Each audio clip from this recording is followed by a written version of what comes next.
Fala galera do canal WWE em geral, aqui é o Zezo trazendo pra vocês mais um vídeo. Galera, sejam muito bem-vindos a mais um podcast para falarmos sobre um show da WWE, nesse caso é o show do Monday Night Raw. Esse foi o Raw pós Elimination Chamber, que eu já fiz a análise geral e se você não viu vai lá conferir. Então, sem mais delongas, vamos falar sobre esse show, mas antes de tudo não se esquece de deixar seu like, de se inscrever no canal se você não é inscrito, de ativar as notificações para não perder nenhum vídeo e vamos nessa. Bom, o show dessa semana foi aberto com a entrada da ainda campeã feminina do Raw, Alexa Bliss, que veio acompanhada da Mickie James, né? A Mickie James então ali continuou com essa parceria com a Alexa Bliss, que é uma surpresa, né? Eu achava que iria ficar só até o Elimination Chamber e depois acabaria, mas pelo jeito voltou a aliança com a Mickie James, que pelo jeito vai começar a agir como heel também. E aí então a Alexa Bliss foi falar sobre o que ela fez na noite anterior, onde ela conseguiu fazer história e se tornou a primeira mulher a vencer o primeiro Elimination Chamber feminino. E é claro, ela deu parabéns também pra Mickie James, porque a Mickie James foi bem, mas não conseguiu vencer e tal. E aí então ela começou a comentar sobre a Asuka, né, já dando a entender que a Asuka vai escolher ela pra WrestleMania pelo título.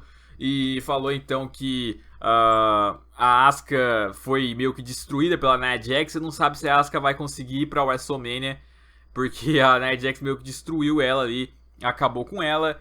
Então ela só sabe que ela vai continuar como a deusa da WWE, ninguém vai chegar no topo como ela. E aí então ela é interrompida pela própria Asuka, né? A Asuka então vai caminhando lá até a Alexa Bliss. E aí ela só vai andando mesmo, sem microfone nenhum, e eu já sabia que ela ia acabar não falando nada, né? E aí então a Alexa Bliss vai e fala ali pra Asuka que a Asuka tá fazendo lá. Fala que pelo jeito a Asuka não entendeu meio que o que ela tava querendo dizer ali, né? Já que a Asuka não tem um bom inglês, não entende direito. E aí começou a falar meio que pausando ali, como se estivesse falando com uma criancinha pra ver se a Asuka entendia, né? E aí então, de repente ela vai e toca a música ali da Nia Jax, que vai em direção a Asuka, né? De repente, então, a Nia Jax vai caminhando. E aí, então, a Asuka meio que desesperou, né? De a Nia Jax vir dar outra surra nela. E atacou, então, a Alexa Bliss, né? Atacando a Alexa Bliss, ela atacou a Mickie James, só que aí se distraiu e a Nia Jax aproveitou para atacar ela. E aí, com isso, a Mickie James e a Alexa Bliss se uniram para atacar ali também a Asuka junto com a Nia Jax. Só que aí, de repente, apareceu a Bayley e a Sasha Banks para ajudarem ali então a Asuka, né? Foram lá pra cima das demais, mas aí não se deram muito bem, porque a Nia Jax conseguiu bater na Bayley e na Sasha Banks sozinha. E aí ficou lá na rampa Alexa Bliss, Mickie James e Nia Jax encarando no ringue a Sasha Banks caída, a Asuka ali machucada e a Bayley também. E na sequência iria render então um combate ali de 3 contra 3 de tags. Bom, o combate estava rolando e aí no momento da luta a Sasha Banks tentou fazer o tag ali com a Bayley, só que a Bayley se recusou, né? A Bayley não fez o tag com ela. O combate seguiu, a Sasha Banks conseguiu fazer o tag com a Asuka. E aí a Bayley voltou no ringue para ajudar a Asuka a vencer o combate, né? A Asuka, a Bayley tentou ajudar. A Sasha Banks meio que deu uma traiçãozinha ali, né? Isso é pelo fato de as duas meio que terem se desentendido no Elimination Chamber. A Sasha Banks traiu ela no meio da luta lá, quando poderia ter fechado a Alexa Bliss. Isso prejudicou ela e a própria Sasha Banks, né? Bom, isso mostra que talvez aí já esteja começando a feud da Sasha Banks com a Bayley, que meu Deus do céu, hein? Já vai fazer anos que estamos esperando ver a feud da Sasha Banks com a Bayley retornar logo, porque foi uma feud muito boa na NXT, teve grandes combates no NXT, estão entre os melhores femininos com certeza. E cara, e aí no main roster teve até uns combates delas, mas foram sempre mais amigáveis, nunca foi no mesmo nível, nunca teve num pay-per-view, nunca foi pelo título também, se eu não me engano. E então pode se repetir agora, né? Muito se espera que a Sasha Banks vá tornar heel na Bayley, né? Só que eu acho que, pela forma como tá indo essa storyline, eu acho que não precisa. Não precisa. Os desentendimentos das duas ali, as duas estão um pouco erradas uma com a outra. Então não precisa de uma heel turn. Elas podem simplesmente acabar a amizade, se desentender ali, cada uma ali com um tanto de culpa por conta disso, e aí se enfrentarem aí em breve. Eu não acho que vai ser pra WrestleMania, porque eu acho que não tem espaço pra isso, mas pode começar já agora. Quem sabe com elas disputando o título da própria Alexa Bliss na WrestleMania. E aí depois no mês seguinte, no Backlash, rolar lá um combate delas, ou Payback, eu não sei qual que vai ser depois da WrestleMania, se vai ser o Backlash ou o Payback, eu acho que vai ser o Backlash. Uma coisa que eu ainda tô na dúvida é esse negócio da Asuka enfrentar a Alexa na WrestleMania. Será que ela vai realmente querer a Alexa Bliss ou será que ela ainda vai querer escolher a Charlotte no SmackDown? Será que por enquanto ela tá enrolando porque não tivemos ainda o Fastlane? E aí lá a Charlotte vai reter e aí finalmente vai chegar a Asuka e vai falar, não, eu quero você, Charlotte. Eu não sei, o tempo tá passando, eu acho que vai acabar sendo a Alexa Bliss mesmo ali, que ela vai querer enfrentar. Agora, o negócio de ela enfrentar a Alexa Bliss, minha dúvida é, tipo... E a Nia Jax vai continuar se intrometendo aí, a Sasha Banks e a Bayley estão aí meio que tretadas, elas também não vão se intrometer no meio desse título. Tem muito nome aí que vai acabar ficando de fora, se formos ter só Asuka contra a Alexa Bliss. Vai ficar Bayley de fora, vai ficar Sasha Banks de fora, Nia Jax de fora da WrestleMania, o que não é meio normal, vai ficar estranho isso, né? Inclusive não tivemos a presença do Absolution, que é outro aí que a gente não tem noção do que vão fazer pra WrestleMania. Provavelmente tinham planos pra Paige na WrestleMania, planos grandes, mas ela vai aposentar por conta da lesão. As outras duas, a WWE não tem tantos planos assim, que iam ser mais ali acompanhantes da Paige, na verdade. Então, olha, tem alguns problemas aí a WWE para resolver nessa caminhada. E aí, na sequência, nós tivemos, então, a entrada de John Cena, né? John Cena, então, iria também falar alguma coisa nesse Monday Night Raw, né? Falar umas palavras sobre ele ter perdido a Elimination Chamber. E aí ele falou ali que ele fracassou na noite passada, que ele não conseguiu vencer a Elimination Chamber, que ele, infelizmente, ali... anda meio que falhando muito ultimamente. E ele tentou no Royal Rumble e aí fracassou. Ele tentou no Elimination Chamber, fracassou. E agora ele precisa fazer alguma coisa para estar na WrestleMania, né? E aí ele disse que pela primeira vez em anos ele tá tendo que fazer isso, mas ele vai ter que fazer de algum jeito, entrar em alguma coisa na WrestleMania, fazer alguma coisa para poder estar participando desse show. E aí ele foi falando então que vai fazer algo que ele deveria ter feito já há muito tempo e não fez. Ele disse que se tratava de desafiar o Undertaker na WrestleMania, né? Bom, quando ele falou isso, o público tá um pouquinho meio... ali, não vou dizer morto, mas não tá tão animadão. Quando ele falou isso, o público levantou de pé ali e gritou pra caramba, né? Foi algo muito legal ali, o público animadaço com esse anúncio dele. Não, desafiar o Undertaker na WrestleMania, que da hora, que legal, tem que ter isso e tal. E aí ele vai falar na sequência, né? Só que isso não vai acontecer. Eu já falei no backstage lá com os caras, eles falaram que não vai rolar esse combate, que é impossível, né? E aí meio que todo mundo, não acredito, trollagem do John Cena, e todo mundo ficou meio que broxado ali. E aí o que aconteceu? O John Cena foi e disse então que ele está indo hoje mesmo, né? Ele falou amanhã, só que no caso é hoje, né? Porque já passou da meia-noite no SmackDown Live, né? Ele tá mudando pro SmackDown porque ele vai tentar de alguma forma ir pra WrestleMania, né? Então estará presente no show da Brand Azul a partir de agora, já que ele é um agente livre. Bom, duas coisas. Primeiro, o que ele pode fazer para o WrestleMania indo pro SmackDown? Eu acho que ele vai tentar, disputar o título mundial de alguma forma. Por exemplo, desafiando o Nakamura, que até agora não fez nada desde que ganhou o Royal Rumble. E o Fastlane daqui 2 semanas, o que vai acontecer? O John Cena vai chegar e falar, Nakamura, vamos fazer o seguinte, eu luto com você. Se eu te vencer, fica um combate triplo na WrestleMania. Eu, você e AJ Styles. Se você me vencer, você enfrenta o AJ Styles mesmo e eu fico fora da WrestleMania. Então eu acho que ele vai tentar isso, porque eu não imagino outra coisa. Talvez uma rivalidade com o Mahal. Poderia ser, mas eu acho que tipo, vai ter o Fastlane ainda. Então o John Cena vai ter que passar por algum desafio no Fastlane pra depois chegar na WrestleMania. Não vai ser algo direto pra WrestleMania, sabe? Ele tá no SmackDown, vai fazer algo pra WrestleMania, não. Até porque... quem acompanha muito Fast News sabe, tava agendado o John Cena pro Fastlane. Inclusive eu comentei isso num podcast quando ele foi confirmado pro Elimination Chamber, né? Eu falei, estranho ele tá no Elimination Chamber sendo que ele tava confirmado pro Fastlane, mas tudo bem. Então agora faz sentido. Faz muito mais sentido com isso que eu vou explicar pra vocês agora. Ele lançou o desafio pro Undertaker. Ele disse que não vai acontecer, mas não foi o Undertaker que disse que não vai acontecer. Foi ali os caras do backstage. Falaram, não vai acontecer, é impossível. Mas ele lançou o desafio, ele quer enfrentar o Undertaker. Então, o que vai acontecer? Ele pode ir pro SmackDown, pode procurar outro caminho.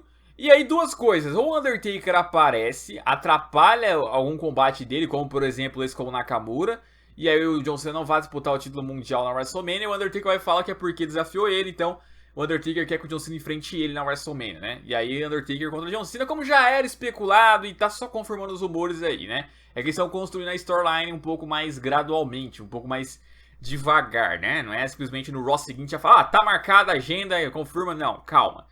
E, bom, ou pode ser que o Undertaker apareça pra aceitar o desafio do John Cena depois do John Cena perder o combate. Por exemplo, ele vai enfrentar o Nakamura. Eu não vejo sentido o Nakamura vencer o John Cena roubado com a interferência do Undertaker. Teria mais sentido, pelo que a gente conhece do Nakamura, ganhar do John Cena ali limpo, né? E aí, como é vencedor do Royal Rumble e totalmente credibilizado pra WrestleMania disputar o título mundial. O fato é que eu acho que vai ser mais ou menos esse caminho mesmo, né? Talvez esse segmento possa ter sido também uma espécie de teste, sabe? Tipo, vamos ver como o público vai reagir quando o John Cena falar de Undertaker. Vamos ver se o público vai ser otimista com isso, né? E aí, o público gostou, cara. Eu gostei muito do anúncio. O anúncio não, né? Do desafio, né? Porque o anúncio do combate em si ainda não foi confirmado. Eu acho que vai ser nas próximas semanas. Eu gostaria muito de ver isso em 2008, 2009, 2010, 2011, 2012, talvez 2013. Era um combate que eu realmente gostaria muito de ver. Inclusive em 2013 combinaria muito bem, né? Eles quiseram repetir The Rock contra John Cena e aí colocaram o Punk contra o Undertaker. Dava pra fazer o contrário. Dava pra fazer o reinado do Punk acabar contra o The Rock e o John Cena enfrentar o Undertaker naquele ano de 2013. Por que eu preferia lá? Porque tava mais jovem, né? O Undertaker tava mais jovem, o John Cena tava mais jovem. Na época eles estavam meio que, não vou dizer auge, mas eles estavam meio que mais relevantes, digamos assim. Tinham perdido menos vezes.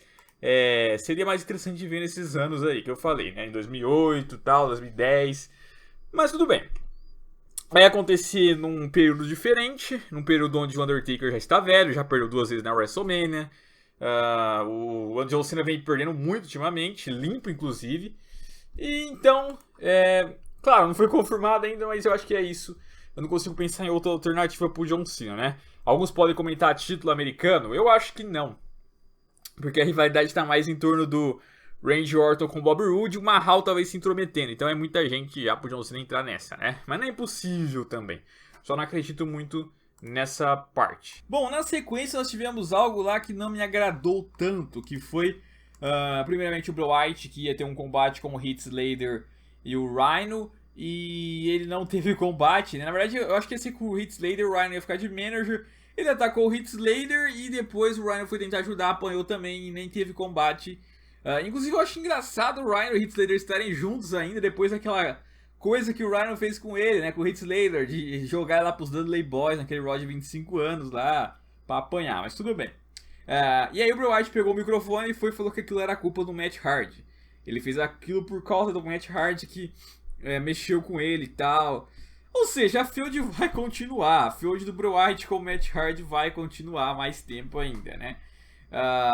Eu não sei. Estão falando que vai ter introdução do Jeff Hardy. Jeff Hardy tá voltando. Até porque o Matt Hardy, quando ele sumiu lá, ele começou a falar meio que frases que a entrada do Jeff Hardy tinha na Impact. Eu não sei porque eu não acompanhei isso na TNA, só alguns trechinhos. Então, vocês vão saber melhor aí. Então, provavelmente, aí com os rumores também sendo ditos, o Jeff Hardy deve estar voltando em breve. E aí fazendo parte. Só que assim, se vai ter Jeff Hardy fazendo parte disso... e o Bray Wyatt, ele vai ter a ajuda de quem? Porque o Matt vai ter a aliança do Jeff Hardy e o Bray. Quem que o Bray pode meio que recrutar ali pra ajudar ele? Fica difícil saber. Mas, enfim, em breve aí a gente saberá. Na sequência, nós tivemos então a entrada do The Miz, do campeão intercontinental ali, depois de seu primeiro eliminado na Elimination Chamber, junto com o Bo Dallas e o Curtis Axel acompanhando ele. E aí então ele vai e faz uma boa promo, né? Falando lá que ele é o campeão intercontinental, tal. E antes disso, inclusive, ele tinha falado mal da cidade lá, dizendo que era muito feia, comparando com outra lá que tinha melhores artistas.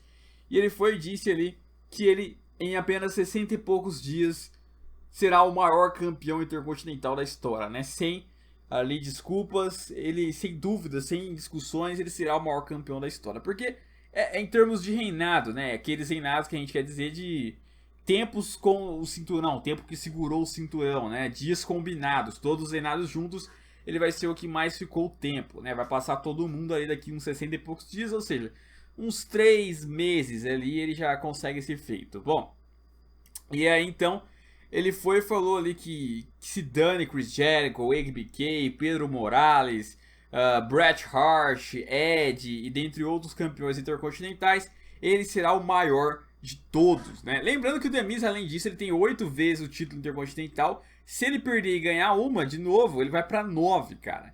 Então ele tá perto, mas muito perto de conseguir o recorde, né? Eu acho que ele tem 8, né? Ele conseguiu 8 contra o Ranks, ou foi 7? Caramba, agora eu tô meio que confuso. Eu não vou nem pesquisar. Independente disso, ele tá perto de chegar no recorde do Chris Jericho, né? Bom, e aí o fato é que o Miz, então, falou ali que ele merecia estar no evento principal da WrestleMania. Ele merecia estar enfrentando o Brock Lesnar, se tornando pela primeira vez campeão intercontinental e campeão universal ao mesmo tempo. Só que aí então o The Miz vai falar que ele não conseguiu isso, mas ainda tem um título intercontinental que é muito importante. Só que o Kurt Angle falou que talvez que vai ser defendido na WrestleMania, talvez ele vai conseguir então um adversário para a WrestleMania, né? E aí ele recebeu só um talvez, ele estava muito bravo com aquilo, que ele merecia mais do que aquilo, que a WWE não prestigiava ele tanto, que ele não tinha camiseta no WWE Shop, ele não aparecia nos cartazes de promoção, isso era uma injustiça, e falou que quem aparecesse lá ia levar uma surra, quem saísse do backstage pra lá ia levar uma surra, e aí quem aparece é Seth Rollins, né? O arquiteto Seth Rollins aparece então ali para enfrentar o The Miz num combate, né? E aí eles lutam, estavam ali de boa, o Miz tentando um certo trabalho pro Seth Rollins, mas aí o Seth Rollins no final acabou sendo atrapalhado pelo Bo Dallas e o Curtis Axel, deu uma lição neles ali fazendo Suicide Dive 2 vezes, né, inclusive. E o final ficou até meio estranho, né, ele conseguiu ali bater em 2 ao mesmo tempo, jogou o Miz pra dentro do ringue, o Miz tá super longe, mas o Seth Rollins tentou fazer um Frog Splash lá, então ele até alcançou, né, não ficou tão bacana porque ele caiu com o joelho antes. Só que alcançou ali o The Miz com o Frog Splash. Eu não entendi até agora por qual razão eles quiseram fazer isso, do Frog Splash ser tão longe. Eu não sei se foi bot, eu não sei se foi improviso do Seth Rollins. Eu não entendi. Mas beleza, né? Ele fez o Frog Splash lá no The Miz. E aí foi pra contagem e ganhou. Isso que me surpreendeu também. Ele ganhou com o Frog Splash. Não foi com o Curbstone, não foi com a joelhada, não foi com o pedigree. Foi com o Frog Splash. Será que eles vão começar a utilizar isso como um dos finalizadores ali? Ou o Signature do Seth Rollins a partir de agora, já que é um move bem bonito, eu não sei. Mas enfim. E aí então, ele venceu e aí beleza, deu a entender que pô, ele vai ter uma chance pelo título continental, até porque venceu o campeão, logo aí tem uma chance automática pelo título, né? E aí então ele tava saindo ali e aí toca a música do Finn Balor, né? O Finn Balor vai entrando, o Seth Rollins não entende nada, vai encarando o Finn Balor entra ali dando risada. E aí na sequência foi lá mostrar que o Finn Balor iria enfrentar o The Miz num combate. O Kurt Angle estipulou que o Finn Balor teria que enfrentar o The Miz ali. E aí, nossa, meu Deus, o The Miz já tá cansado, tem que ter mais um combate contra o Finn Balor. E aí apareceu misturagem lá pra atacar o Finn Balor então, né? Pra não deixar o Finn Balor lutar com o Miz ali, porque, pô, não ia ter como, né? E aí então, aparecendo pra salvar ali, apareceu o Luke Gallows e o Carl Anderson, né? O The Club pra salvar o Finn Balor. E aí então, o Kurt Angle vai, aparece e diz lá que ele estipulou que vai ter The Miz contra Finn Balor, é um combate individual e que tá expulso dali o The Club e o Curtis Axel Bodalas. O misturagem não vai poder ficar lá, vai ter The Miz contra Finn Balor 1 contra 1, né? E aí voltou a acontecer, o The Miz mesmo ali cansado, até que deu um certo trabalhozinho no Finn Balor, mas o Finn Balor venceu ele. Inclusive deu ideia de vídeo pra mim, né? Já que eu já fiz os lutadores que ganharam 2 combates em uma noite, dá pra fazer de lutadores que perderam 2 combates em uma noite, né? Bom, e aí, feito isso, o Finn Balor venceu, tal, tava comemorando, o Seth Rollins estava assistindo no backstage. A Renee Young foi e perguntou pro Seth Rollins o que ele achava daquilo lá, daí ele falou que não entendeu até agora, que ele foi lá e venceu o The Miz, e aí o Finn Balor pegou o The Miz cansado, que isso era meio estranho. Mas enfim, aí a Renee vai falar que o Seth Rollins acabou perdendo a Elimination Chamber, qual que é o plano dele. E o Seth Rollins vai falar que aprendeu que a WrestleMania tem outros caminhos e que agora o que ele quer é o título intercontinental do Miz lá no grande evento, né? Bom, ou seja, confirmaram que o Seth Rollins vai estar na rota do título Intercontinental na WrestleMania. Era isso, ou era enfrentar o Jason Jordan que machucou, ou era enfrentar o Kurt Angle também, que era especulado, mas pelo jeito vai ser colocado lá com a Honda e a gente vai falar disso daqui a pouco, né? Bom, ele não deve ser o único, não deve ser só Seth Rollins contra The Miz, não acredito nisso. O Finn Balor, já que foi envolvido nisso, já que venceu o Miz também, deve então ali estar também nessa rota, deve também estar intrometido nisso tudo. E aí deve rolar um combate triplo de Miz, Balor e Seth Rollins. Pode entrar mais alguém nessa? Pode entrar talvez um Braun Strowman. Um Braun Strowman pode pedir uma chance pelo título, que também por enquanto segue sem planos. E aí virar um combate 4 fatais, né? Strowman, Miz, Rollins e Finn Balor, né? Pelo título intercontinental. Seria um jeito de todos eles estarem participando, disputando o título, estando no show principal.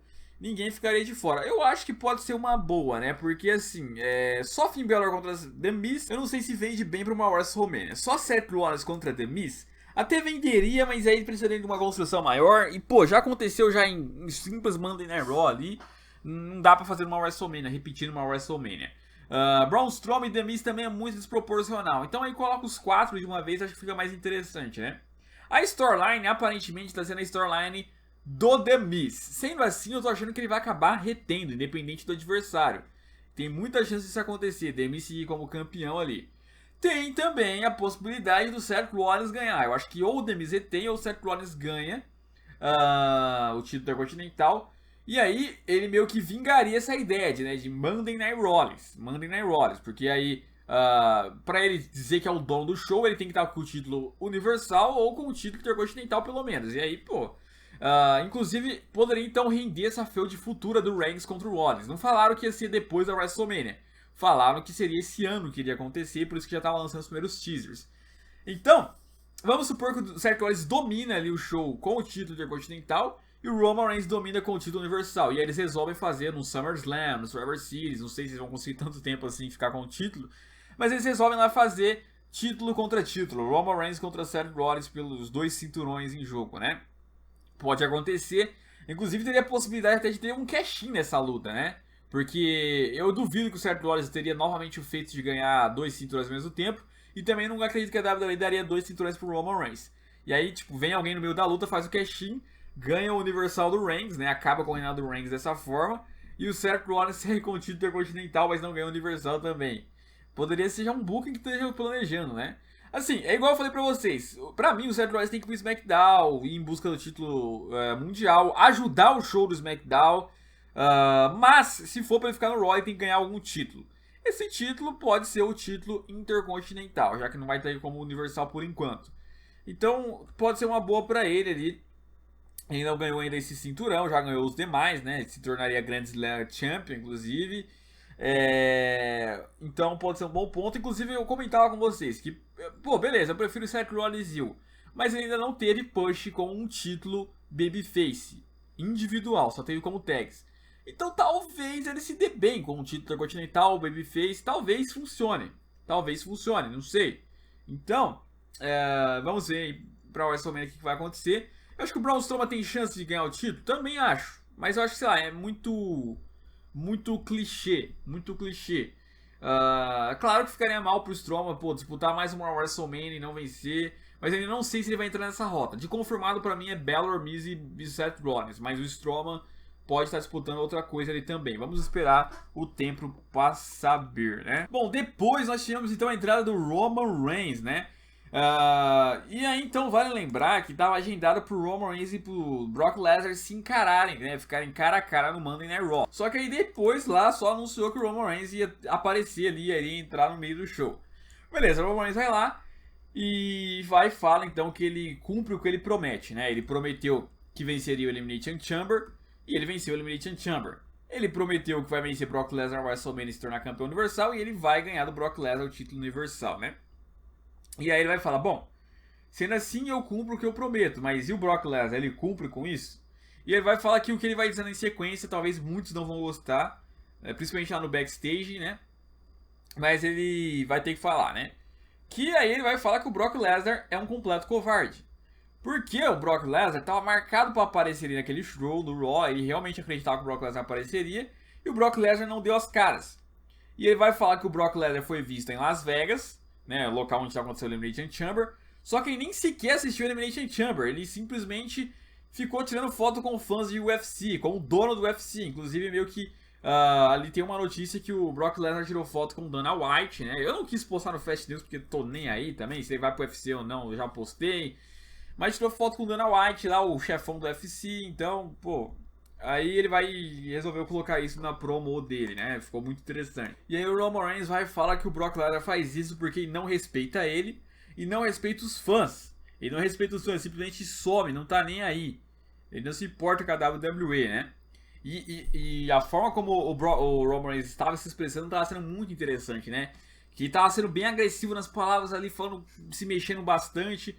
Eu gostei muito, foi a primeira vez que eu vi ele fazendo uma promo assim, boa. Porque aquela com o John Cena foi boa que ele teve. Só que ele acabou levando uma surra, teve uma hora que ele esqueceu as falas e tal. Essa ele mandou muito bem, né? E ele falou que diferente dele ali, que respeita o público apesar de tudo, apesar das vaias, etc, né? Bom, ele meio que mandou a real do Brock Lesnar ser um superstar ausente, o Brock Lesnar não ligar tanto pra WWE, a verdade é que tá lá mais pra ganhar dinheiro mesmo, de um jeito mais fácil, pé de meia ali, fazer poucos combates, poucos segmentos, poucas aparições. E falou ali que então vai ser diferente com ele com o título universal, né? A ideia da WWE pelo jeito é essa, é jogar ali que o Brock Lesnar não é um bom campeão porque não aparece, e o Roman Reigns vai ser um bom campeão porque ele vai tentar fazer de tudo pra colocar o título relevante, vai aparecer em todos os shows, lutar em todos os shows, defender quase que sempre ali, trazer honra pro cinturão, né? Bom, e o Lesnar não apareceu de fato, o Roman Reigns saiu depois, né? Foi interessante a promo do Roman Reigns, foi muito boa, talvez... Eu acho que pra mim foi a melhor promo do Roman Reigns, foi a melhor promo que ele já fez. Tipo, claro que não impactou tanto como a que ele fez com o John Cena, porque a que ele fez com o John Cena foi meio que quebrando até às vezes a kayfabe. Só que como eu falei, aquele dia ele falhou muito. Ele errou algumas falas lá, o John Cena zoou da cara dele, acabou saindo por baixo, acabou sendo ofuscado. Mas o fato é que eu já gostei da promo já dele, cara, já gostei. E pra você ver a diferença, né, o Nakamura, ele ganhou o Royal Rumble Match, e não apareceu mais nos shows, e não sabe promar. O Roman Reigns, ele ganhou o Elimination Chamber, e aí ele aparece no show seguinte, já faz uma boa promo, e ainda zombando do cara que não apareceu, que no caso é o Brock Lesnar. Então você vê que faltando 6 meses pra WrestleMania, já começa ali a apimentar essa rivalidade, já começa já a primeira provocação. O Heyman, que manda muito bem na promo, provavelmente vai dar uma boa resposta pro Roman Reigns semana que vem ou na outra. A gente vai saber aí com o tempo. Legal, cara. Assim, eu esqueci inclusive de falar sobre a estipulação que eu gostaria de ver eles na WrestleMania, cara. Eu acho que um No Holds Barred na WrestleMania seria muito legal, sabe? Porque falaram de Hell in a Cell. Beleza, Hell in a Cell pode até ser uma boa, mas pra mim um combate sem barreiras, tá ligado? Porque pra quem não sabe, o No Holds Barred é como se fosse um combate Extreme Rules, né? Cara, seria demais ali usar objetos, toda a brutalidade deles ali envolvendo a arena, aí pegar steel steps, pegar cadeira, pegar paulada e tal. Inclusive de última hora, né, eles anunciaram lá que Undertaker e Reigns teria no Holds Barred, poderia ser igual nessa, né, quebrar algumas coisinhas ali, Roman Reigns dar aquele spear quebrando a barricada tradicional. Eu acho que acontecendo isso seria interessante, acontecendo uma exploração assim ajudaria na luta, ficaria mais dinâmica ali, agressiva, né, que combinaria com os dois se eles fizessem nessa estipulação. Eu espero que seja anunciado isso em breve aí. Falta muita semana ainda, falta 5 semanas, essa era a sexta, então se for ter algo assim, provavelmente eles vão anunciar em breve. Bom, e aí nós também tivemos lá um combate pelo título de tags, o Titus O'Neil e o Apollo Crews novamente enfrentando o Cesaro e Sheamus, e o Cesaro e Sheamus iriam fazer um combate ali com eles de melhor de 2 ou 3. O ponto do Cesaro e Sheamus inicial foi bem engraçado, porque foi meio que de primeira ali, né? Tocou o gongo, o Cesaro distraiu ali o Titus O'Neil achou que o Cesaro da vez, tomou o Bro Kick do Sheamus, o Sheamus então fez 1 a 0 ali pro The Bar. Aí sim, o combate até equilibrou, mas no final eles fizeram o finalizador combinado e venceram ali o Titus O'Neil e o Apollo Crews por 2 a 0, né? Depois eles pegaram o microfone e falaram que eles estão indo muito bem com o título, só que infelizmente, né, a consequência é que na WrestleMania eles vão acabar ficando sem nada, porque eles já enfrentaram todo mundo, eles dominaram todo mundo, e agora não sobrou mais adversários para eles enfrentarem na WrestleMania. Bom, isso claramente foi meio que um indício ali de que eles querem dizer que como eles ganharam ali de todo mundo, entre aspas, vai aparecer alguém e dizer ali e falar, ó, vocês não ganharam de mim. Vocês não ganharam de mim, então falta de mim ainda. Nesse caso pode ser o Revival. O Revival foi uma tag que o Cesaro Sheamus não enfrentou ainda, não ganhou ainda. Então, poderia ser eles pedirem essa chance. Ou uma tag vindo do NXT. Alguma tag do NXT vem e pede uma chance pelo título de tag da WrestleMania. Seria algo meio que cedo, sabe? Ia chegar, pedir chance pelo título de tags, ainda mais para uma WrestleMania, mas é uma possibilidade, né? Pra mim só vejo essas opções. Bom, e aí nós também tivemos lá então, na sequência, iríamos ter, né, no caso, um combate de Elias contra Braun Strowman, né? Elias Samson contra Braun Strowman. E aí o Braun Strowman foi lá, bateu no Elias, bateu, até que o Elias começou a fugir pra fora do ringue. Ele ficou debaixo do ringue, né? E aí ele puxou um extintor. E aí começou a jogar ali fumaça do extintor no Braun Strowman, né? Jogar um monte de fumaceiro no monstro entre homens, que ficou meio que cego, ele não tava enxergando nada, mas estava conseguindo bater no Elias. Foi correndo atrás do Elias, eles foram pra rampa, aí eles foram pro backstage. O Elias correndo igual um louco pelo backstage, o Strowman ali meio que sem querer conseguir enxergar direito. Aí o Elias conseguiu fugir pra garagem e o Braun Strowman não conseguiu pegar ele ainda, né? Bom,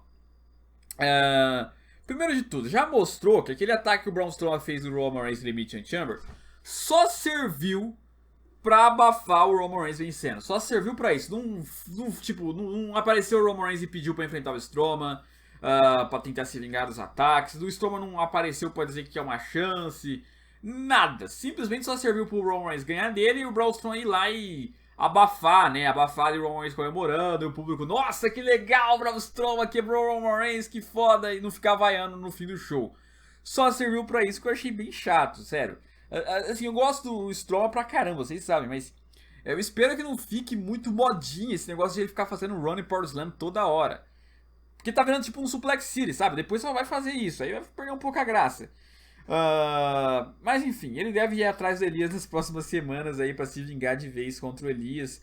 Quem sabe um combate sem desqualificação, né? Bom, na sequência então, o evento principal, o Triple H e a Stephanie McMahon ia comentar sobre o que aconteceu lá com a Ronda Rousey, que acabou atacando eles no Elimination Chamber, e eles falaram lá que foi um mal entendido. E aí chamaram o Kurt Angle pra vir, só que quem veio na verdade foi a Ronda, né? A Ronda Rousey começou a ir rapidamente lá pro ringue, porque meio que queria bater neles. Eles começaram a fugir, aí o Kurt Angle foi e pediu pra Ronda se acalmar, apareceu lá, calma, tem algo pra falar pra você, calma Ronda, calma. E aí ele foi e falou pra Ronda que sabe muito bem ali que ela tá brava, mas é pra ter cautela, que ali as coisas funcionam diferente. E a Ronda vai falar, eu não quero saber, simplesmente eu quero quebrar o braço da Stephanie, eu quero acabar com a Stephanie. Ela deu um tapa na cara, eu nunca levei um tapa na cara. E aí então o Kurt Angle vai falar que calma, que na verdade aquilo que ele disse pra ela no Elimination Chamber era tudo mentira, né? Ele não sabe por que motivo, mas ele acabou mentindo pra ela. E que ele tem que preservar o emprego dele. E enfim, aí aparece a Stephanie, o Triple H vai falar que, ai, que bom que o Kurt Angle foi e admitiu que mentiu, porque de fato a gente não falou nada daquilo. E tudo bem, a gente aceita suas desculpas, Ronda e tal, e desculpas também do Kurt Angle, né? Eles estavam indo embora, a Ronda vai falar, bom, calma aí, ainda não foi resolvido. E quanto ao seu tapa em mim, você não vai pedir desculpas? Porque se você não se desculpar, eu vou quebrar esse seu braço, né? E a Stephanie vai e volta, pega o microfone e fala quase que meio que chorando, né? Ah, me desculpa, por favor, eu agi impulsivamente e acabei acertando você lá, porque você acertou meu marido, mas relaxa, desculpa. Aí saíram. Quando estavam saindo, o Triple H manda ali um soco no Kurt Angle, manda um gancho no Kurt Angle. E foi meio fraco, tá ligado? Só que o Kurt Angle caiu ali, ficou morto no chão. A Ronda foi acudir ele e o Triple H e a Stephanie correram lá pra rampa, né? E foi esse então o segmento. Bom, eu acho que foi meio confirmado que vamos ter o combate misto de Kurt Angle e Ronda contra Triple H e Stephanie. O Kurt Angle novamente envolvido e apanhando o Triple H vai ser o parceiro então da Ronda, já que não tem como ser o The Rock. E, bom, assim, eu acho que o Kurt Angle, pelo que demonstra ali, talvez ele não esteja tão bem fisicamente para fazer um combate 1 contra 1, então ele precisa de auxílio. A Ronda não tem experiência, então ela precisa também de alguém de auxílio no seu primeiro combate. A Stephanie não é uma lutadora, é bem básica no que vai lutar, provavelmente sabe algumas coisas, pelo tempo que já está na WWE ali, treinou. E o Triple H também tem mais experiência ali, então é um combate que vai vender, é um combate que é pra ser um tanto engraçado até em alguns momentos ali, igual está sendo. E mais um combate de casais em WrestleMania, né? Eu fico triste, eu fico sinceramente triste. Eu acho que a Honda tinha utilidade em outras coisas, o Triple H tinha utilidade em outras coisas, o Kurt Angle tinha utilidade em outras coisas. Mas ao mesmo tempo eu acabo que compreendendo ali o que vai fazer, o que vão fazer com eles, né? Até porque tá envolvendo dessa vez velhos ali, part-timers, né? Ano passado eu fiquei revoltado que era o John Cena, era o The Miz, eram caras que realmente ali seriam bem úteis, né? Pra outras coisas e acabaram ficando presos naquele combate de casais. Vamos ver se vai ser confirmado isso mesmo ou se vai ser só Stephanie contra a Honda. Mas deve ser de mistos mesmo. Eu acho que a Honda é favorita a vencer, já que vai ser o primeiro combate dela, mas não duvidaria se surpreendentemente ganhasse uma Stephanie ou um Triple H finalizando um Kurt Angle ali e tal. Não duvidaria mesmo, né? Um negócio meio chocante ali. Até porque, vai lembrar que o Sting, quando foi lutar na WrestleMania, né, 31, o primeiro combate dele, ele perdeu pro Triple H, quando muitos pensaram que seria a primeira vitória dele. Então, pode acontecer um caso mais ou menos assim, né? Mas vamos ver então como isso vai se desenvolver nas próximas semanas. Deve ser uma feud bem engraçadinha ali. E é isso, né? Comenta o que vocês acharam, deixa o like, se inscreva no canal. Até a próxima e fui!